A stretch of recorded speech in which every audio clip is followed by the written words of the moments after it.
you have the call. Thank you so much, gentlemen, and Ms Messer. Lovely to have you back. Can I just get some clarity on who's in charge right now? Because we did get a letter from Mr Curran introducing himself as the new acting CEO and offering this committee a briefing. And when I questioned the department about that yesterday, Mr Harfield, they said you were still in charge until the 8th of June. So could you outline how the dual CEO situation is operating? Senator Jason Harfield, Chief Executive Officer. The issue that created the situation for that letter is that I had a personal circumstance to deal with that conflicted with this particular meeting. I was able to resolve that last week, so therefore I am here as a result. That was the position at that particular time, in the sense that Mr Curran will be the acting Chief Executive when my term expires on the 8th of June. And it was just trying to manage through this transition at that particular time. But the letter from Mr Curran to the chair of this committee doesn't mention estimates at all.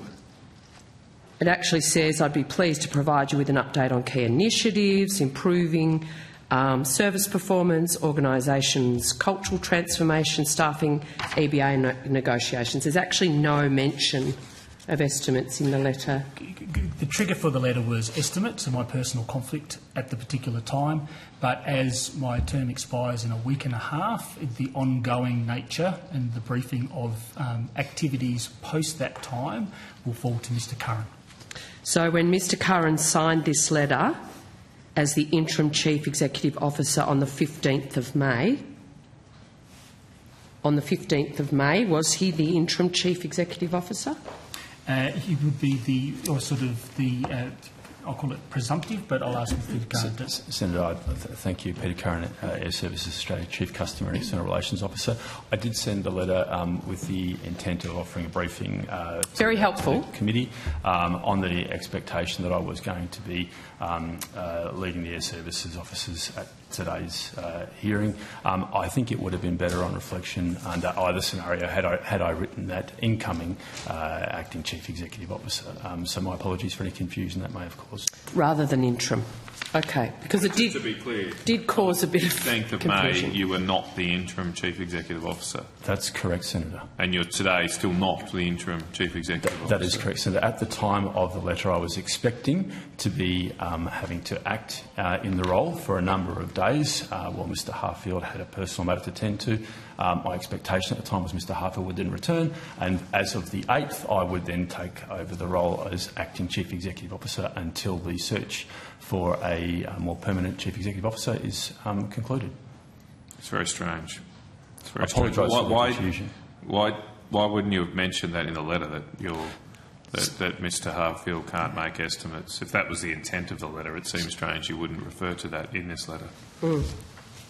Senator, the intent I think this is what we would call kind of mop-up effort. For sure. Because if this was because you thought you were acting today, you would have said, as the CEO is unavailable to attend estimates and I will be acting in that capacity, I offer a briefing, etc., etc. Isn't it the case, Mr Curran, that you're actually were the interim Chief Executive Officer on the 15th of May? For all intents and purposes. Senator, no, it's not. I wish I'd put some of those words in the letter on reflection for the confusion that it's caused, and again, my apologies for that. We have been undertaking a transition, as you would understand, in terms of a smooth transition from Mr Harfield to myself from the 8th. There's a range of matters of practicalities in the running of the operations where we've been undertaking a transition, including some delegation, but I was not the Chief Executive Officer on that date. What functions of the CEO has been delegated to you since Mr Harfield's hasn't been reappointed? Very practical matters, Senator. Things like, for example, every day our business holds an 8:30 operational call to understand what yesterday's performance looked like, what this morning's performance looks like and what tomorrow's performance looks like. And so I've been stepping in to chair those kinds of meetings. Some of the day-to-day matters in relation to decisions that will go beyond the 8th of June, chairing some of our committee meetings internally with the executive, some of those kind of practical transition matters. Mr Harfield, well, what are you doing till the 8th of June? Running Airservices Australia, Senator. Well, it sounds like Mr Curran's running the Airservices Australia. There needs to be a transition period due to the nature of the organisation we are. There are regulatory obligations, etc. And I've got the ability under the Airservices Act to delegate certain functions over the time. And so, for example, some of the administrative functions and signing off contracts, etc., that I've delegated to Mr Curran. Formally delegated? Formally delegated with a delegated instrument. Have you retained any delegated authority? The entire, as the Chief Executive Officer. Under the Airservices... No, sorry, Mr Harfield. You said you formally had delegated some of the functions of your position to Mr Curran. What have you retained? And you said all of them, but you've so the 2 seconds ago told me you delegated a lot of them to Mr Curran. Please be clear with the committee. What functions do you retain as of today, and what have you delegated to Mr Curran? I retain all the functions of the Chief Executive Officer. I have delegated the administrative functions, such as approving leave, approving signing off contracts to certain delegations.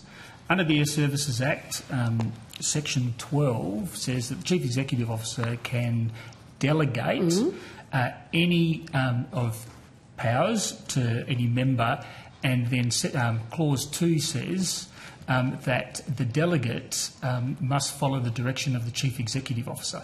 So, in other words, for example, the organisation can't delegate to sign off things without it actually being delegated. So all the delegations in the organisation today are actually extension of the Chief Executive Officer's powers. No, I understand what a delegated authority is. Yeah, and so I've delegated to Mr Curran those administrative delegations that I would normally carry. Signing off leave's the only thing that Mr Curran's doing today that he couldn't do 2 months ago. Is that correct? 2 months ago, he also couldn't sign off contracts up to a bill of $5 million. Right.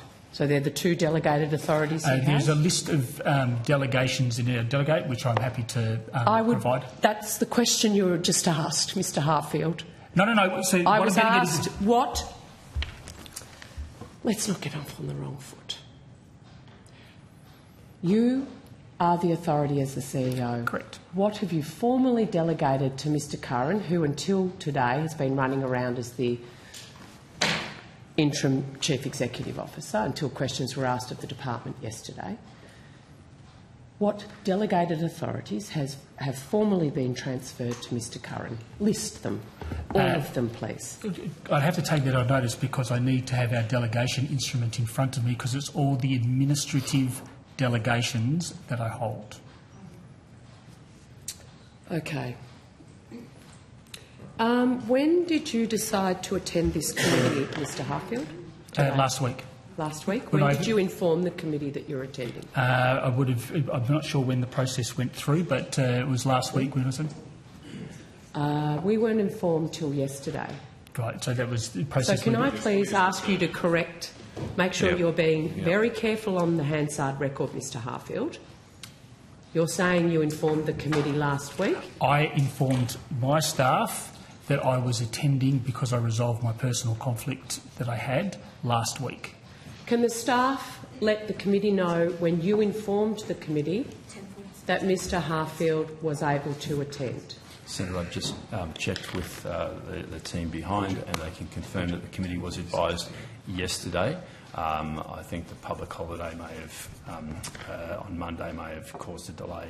Yesterday was when the Airservices notified the committee, Senator. My understanding is that the committee was notified at 10:46 a.m. yesterday.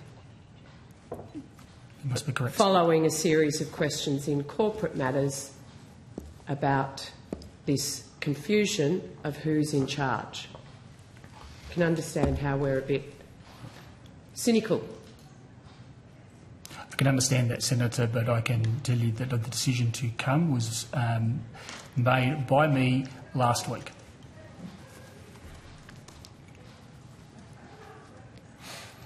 Did you want to ask any questions about this? Oh, we've got hours of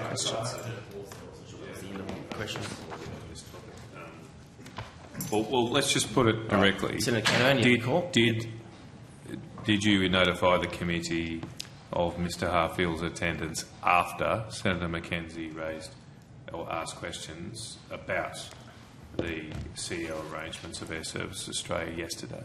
No, Senator. I instructed the team to provide that advice. I think on Friday last week. I'd have to double check, but it was well ahead. No, but that's not what I asked. What I asked is, did that email to the committee or whatever, however you informed the committee, did that come after the questions of Senator Mackenzie yesterday? Senator, I don't know what time those questions occurred. Right. There was no linkage in our decision making and the timing of when we notified the committee whatsoever to the activities of yesterday. Were you watching yesterday? Did you see the team would have been for Were sure. You watching? I watched some of it, but not until Did late. You see Senator Mackenzie's, not until last night. Did you see Senator Mackenzie's questions? Senator, I saw some of that last night. Services? I saw some of that last night, but I didn't have time to watch it until yesterday evening around 9 o'clock. Okay. 9 p.m. Sorry. What's your sign-off now, Mr Curran, if you're writing any letters? Chief Customer and External Relations Officer, Senator, again. Right. Okay. I want to go to TIBA events. We're here for hours, so I want to ask, in response to a question on notice 236, do you stand by your answer that that is indeed a correct record of TIBA events? You've got 236 in front of you? I don't know, 236. You've got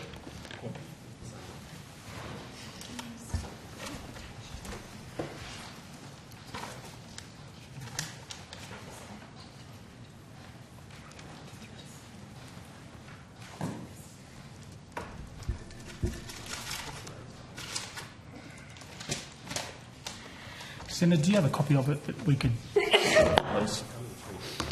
Classic. Of the Quan.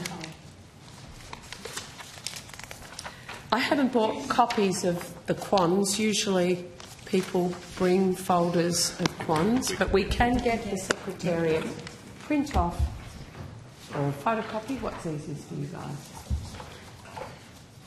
We'll give them a quick and make a copy and...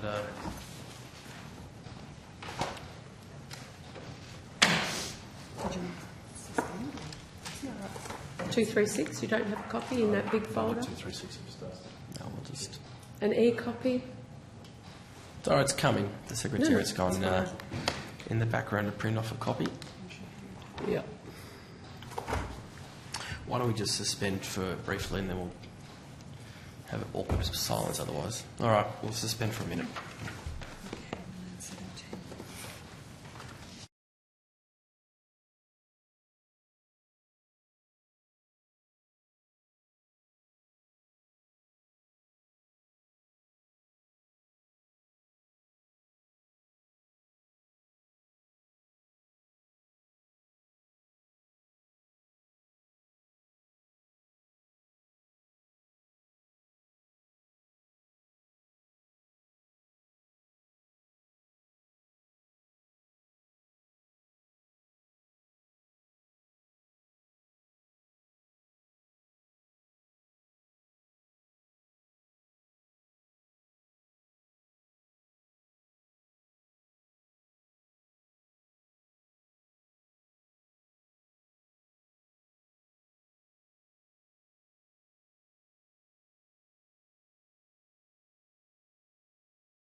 That's now been circulated to the witnesses. Have they all got a copy each? Yep. Yep. Yep. He's passed it. That'd be short on the paper here. And the Minister, yep, he's got a copy. Excellent. Could we get a copy? Is that a correct record of the TIBA events? Thanks, mate. Senator, to the knowledge that was provided for thing, yes. A number of industry stakeholders have reported different numbers from the ones you've provided, some as high as 247 events in 2023 alone, but your event says there's been a total of 207 events since 2019. Correct. Are you sure you don't want to correct the record? Yes, Senator, because some of the industry on the way that they report it, let's just say the Qantas Group, they would report for each of their particular airlines. So, for example, if Jetstar was affected by it, they would count that as an event. If QantasLink were affected, they would count the same event twice. So there will be a difference in the number of events that industry have reported on because of the effect that it has on them, rather than the singular event as how we would report on it. So there are only 40... So you're suggesting Qantas Group double counts? Yes, so if you take the submission that they put, I think it was for the white paper that was mentioned last time, there is that they have counted the events per their airlines, not as single events. The data suggests, your own data suggests TIBA events are getting much worse. You're suggesting the cumulative hours for TIBA events for each calendar year in 2019 was 27 hours, escalating to 562 hours in 2023. That's correct, Senator. They're getting worse with these regular disruptions. Do you acknowledge that the manner and frequency of these types of events are unacceptable? Yes, Senator, and that was what we had through 2023, that they were increasing. Our number of service variations is in effect. However, as we've seen as through this particular calendar year and after December, we've seen a continual improvement in that. It was a result of having to change around our operations coming out of the back end of COVID. And that's why we report on it with our aviation network report on a monthly basis and continue to report externally and continue to work on it with the rest of the industry and improving our service performance. Isn't it embarrassing that, you know, we're only rivalled by African nations when it comes to TIBA events? Like our own pilot association is scathing of this issue. Senator, you need to put into context, which is in this question on notice, that when we talk about service variations, is that service variation is a variation of service where we add the traffic information by broadcast procedure as an additional measure on top of a range of other measures that we do to manage the airspace. That is different to other places in the world. So the comparison to anywhere else, such as you've alluded to, Africa, is actually misleading and incorrect. But Mr Harfield, the International Federation of Airline Pilots has issued a worldwide safety bulletin sharing the Australian Pilots Association's concerns. Isn't that a fact? That is a fact. So around the world, the issue with our TIBA events is of safety concerns and worthwhile that the whole world of pilots need to know about it. Senator, with most things is that because aviation is a global industry, they are broadcast broadly. However, I would disregard many of safety. Is that is continue to monitor the way that we manage a service variation where we don't have a qualified air traffic controller for that piece of airspace is all about managing safety, that we sacrifice efficiency rather than at any time safety. If those protocols that are in the question 232 is that it goes through all the services that are continuing to provide to manage the safety. The traffic information by broadcast procedure is an additional measure. It is not the only measure.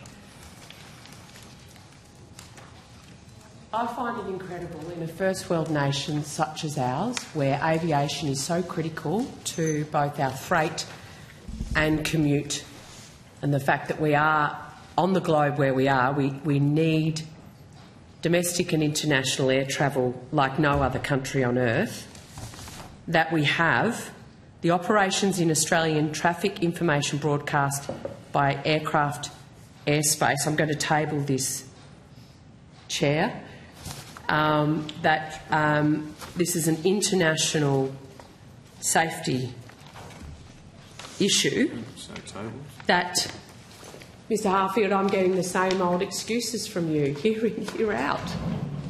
It's not excuses, Senator, not at all. Nothing changes, mate. If you have a look at our service performance, it has continued to improve. We're quoting statistics your own answer to questions on notice shows it's not improving. Your own answer to TIBA events. 2024, Senator. 562 hours in 2023 were impacted by TIBA events. 562 hours out of... Senator, for 2024, if I may, to 30th of April, it has trended significantly down. That's not to suggest we're satisfied with that performance. We're not. But you're correct. The data for 2023 was 562 hours. For the first full 4 months of this year, it's 178.7 hours. That's significantly down, but as I say, we still have work to do to bring that back down to a very minimal level. Annex 11 of the document I'm tabling, and have you read the document, Mr Harfield, Mr Curran? Which document are you... The international...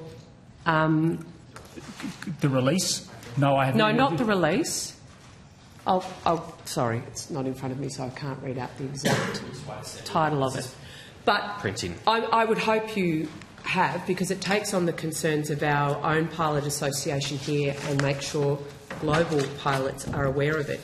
It makes it very clear that TIBA, the guidelines, the global rules that aviation operate under, is that TIBA events should only be introduced when necessary and as a temporary measure.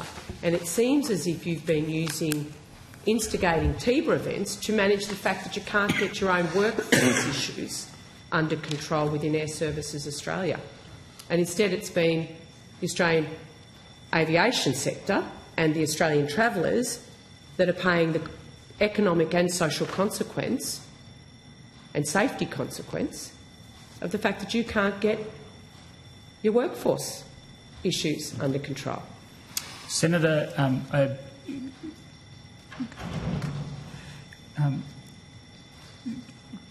your question and your premise there is not correct. The ability of that particular document describes traffic information by broadcast procedure being implemented, and that is the only procedure that is being implemented. We do not do that here in this country. If we have a service variation in a particular piece of airspace, what we do is we set up a temporary restricted area around, which is not traffic information broadcast by aircraft. That temporary restricted area allows us to manage who goes in and who goes out of that airspace, to manage the safety of it. Then we also provide all the other services in addition to that. We then apply the TIBA. We do not apply it by itself, which is what the Annex 11 actually says. So we do not... Nobody thinks this is acceptable, Mr Harfield, except you. This is your last chance to actually be upfront and honest with the Australian public. You will not be at the next estimates. You have been in charge of Airservices Australia for a very long time.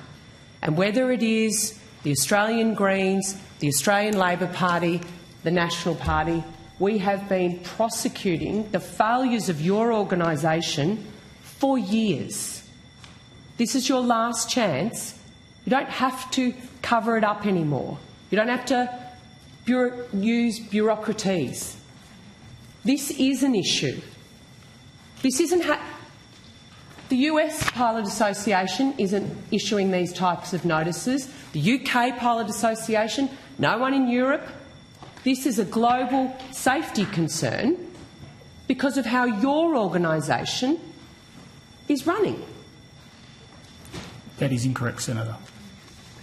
And so sit there. I'm going to go back and, if necessary, take you through. Well, I'm just going to quote the notice, please.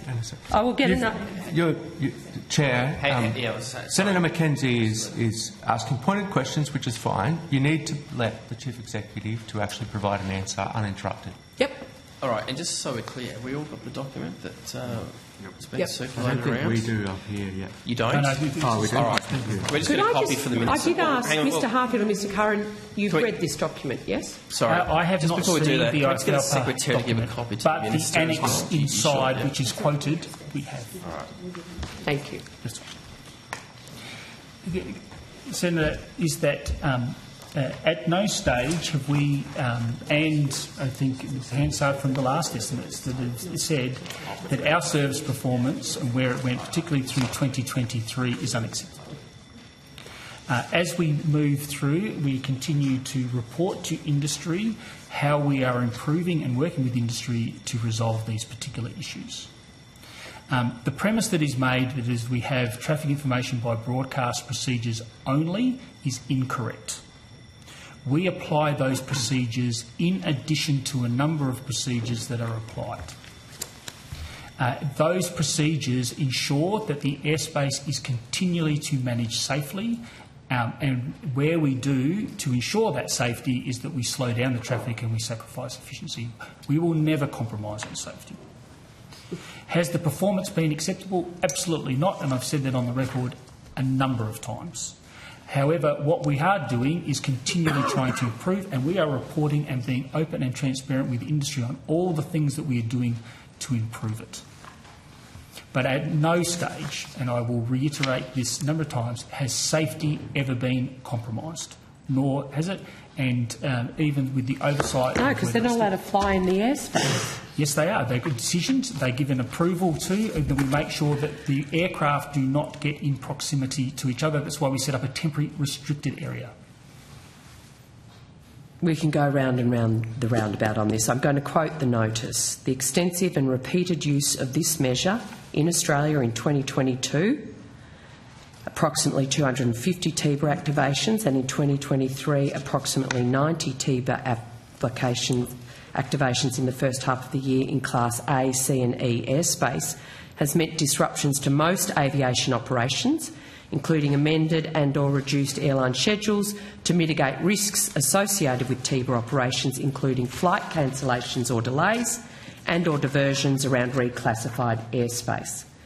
It goes on to say, Airservices Australia and CASA have determined that the TIBA procedures described in the Aeronautical Information Package in the relevant notams are adequate to ensure appropriate safety levels. However, our Pilot Association disagrees with this determination and opposes the continued use of reclassified airspace intended as a contingency solution only for routine aviation operations. So airlines and pilots are saying it's unsafe, and a safety regulator and the agency causing the issue are saying it's all fine and that they're wrong. Nothing to see here. But that remains your evidence to this committee, Mr Harfield. It remains my evidence to this committee, and it is also backed up by the number of safety incidents that we've had, which have been zero. But no one that's flying through the space. The Pilot Association says, and in that document, repeated short notice use of TIBA procedures in Australian airspace introduces risks such as unnotified airborne holding, not accounted for in a flight plan or a fuel plan, increased workload, reduced situational awareness, risks of human error, decreased efficiency, inadequate training and familiarity with TIBA, unclear coordination between adjacent airspace sectors. They are all risks of your approach in instigating and activating TIBA events. TIBA events prior to 2019 were generally a major concern for African airspace, where access to ATC services had been problematic in the past. Has the government or the minister been briefed on the increased number of TIBA events? Yes, they have, Senator. How often are they briefed? How often is Minister King briefed? Through our quarterly report and then via variations. For example, I wrote to Minister King in January where we had poor performance during December and then what we were doing about it. So she's aware of the pilot's concern? I can't speak for the Minister, Senator. Senator McKenzie, not to cut you off, that reference that you, or was it an email that you were reading from? Or no, I'm reading from sections from the document I've tabled. All right, Yep. all right, cool. Thank you. Senator, the one thing that I just do want to add to the material that said was around the short notice events of our service variations. We agree with the risks associated with that. That is something that we're very conscious of. The short notice changes is where the risk comes into the system. That's why where we have been working with airlines to give as much notice as we can if we have some difficulty so everyone can plan around it. So I'm not disputing... Before they're halfway across the Pacific.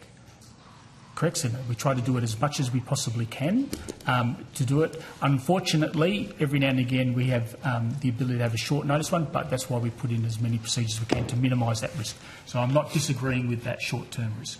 So do you now accept that Airservices Australia is the cause of a significant number of cancellations across our aviation network? We are... proportion is we are attributable to some, not all. Through the back end of 23... 100%, Mr Hartfield. Sorry? No one's saying 100% is Airservices, obviously. Senator, is that if we looked at sort of 2023, I'd agree that we were a major portion of some of those cancellations. But as we've moved through and made adjustments to the use of our ground delay programs, improving our service improvement, is that if I take last month, we were attributed to 0.4% of cancellations across the network. So in 2023... Qantas is saying it impacted over 1,500, nearly 1,600 Qantas flights.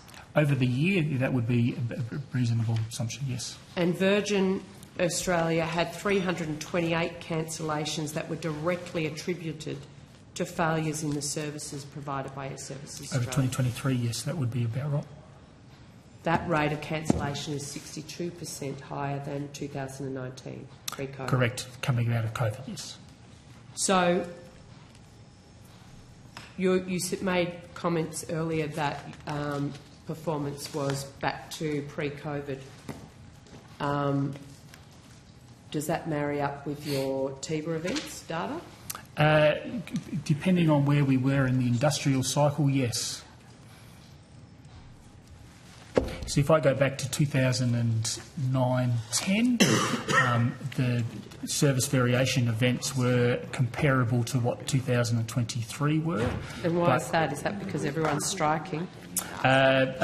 We had a range of sickness and availability of controllers during that particular period of time. Where it is that our service variation events is still not to the same level as it was pre-2019. However, it continues to improve, and it's further improved to what we were quoting in 2023. If a service is cancelled by an operator because of a TIBA event, how is that recorded in your data? We would find out that it would be at the destination that it was occurred, that it didn't occur. So the best way to describe it is that the day before operations, we sit down with the airlines with their schedules and what they are planning to fly. And then we're working out the capacity of each of the aerodromes, so we know what flight plans and what's expected. When we have one of these service variation events in en route airspace, this is different to a capacity constraint at an airport. We will know who's planned through it and then who doesn't go through it, but we also know whether they've gone around it or whether they've cancelled as a result. So when you're looking at on-time performance, internally, how do you actually record and who is it attributed to if a carrier has to cancel a flight because you've activated a TIBA event? Or it is just not a service variation. It can be where we restrict the capacity into an aerodrome. I'm wanting to know how it's recorded. Yep. Who's it attributed to? I'll ask Mr. Curran to go into detail. Senator, there's a process, as Mr. Harfield was just stepping you through, which is that we look at the capacity constraints the next day. There is an understanding as to the driver of that. Airservices is transparent where that's due to us, due to staff. So it's attributed to ASA? Where it's appropriate to do so, that's typically flagged the day before. We then have a reporting mechanism which is undertaken on a daily and weekly basis, and airlines will offer input as to whether or not they agree with where we've landed. We also undertook an audit of our processes and decision making, and we contracted the International Air Transport Association to undertake that. They did that in consultation with airports and airlines, and we plan to bring them back again later this year.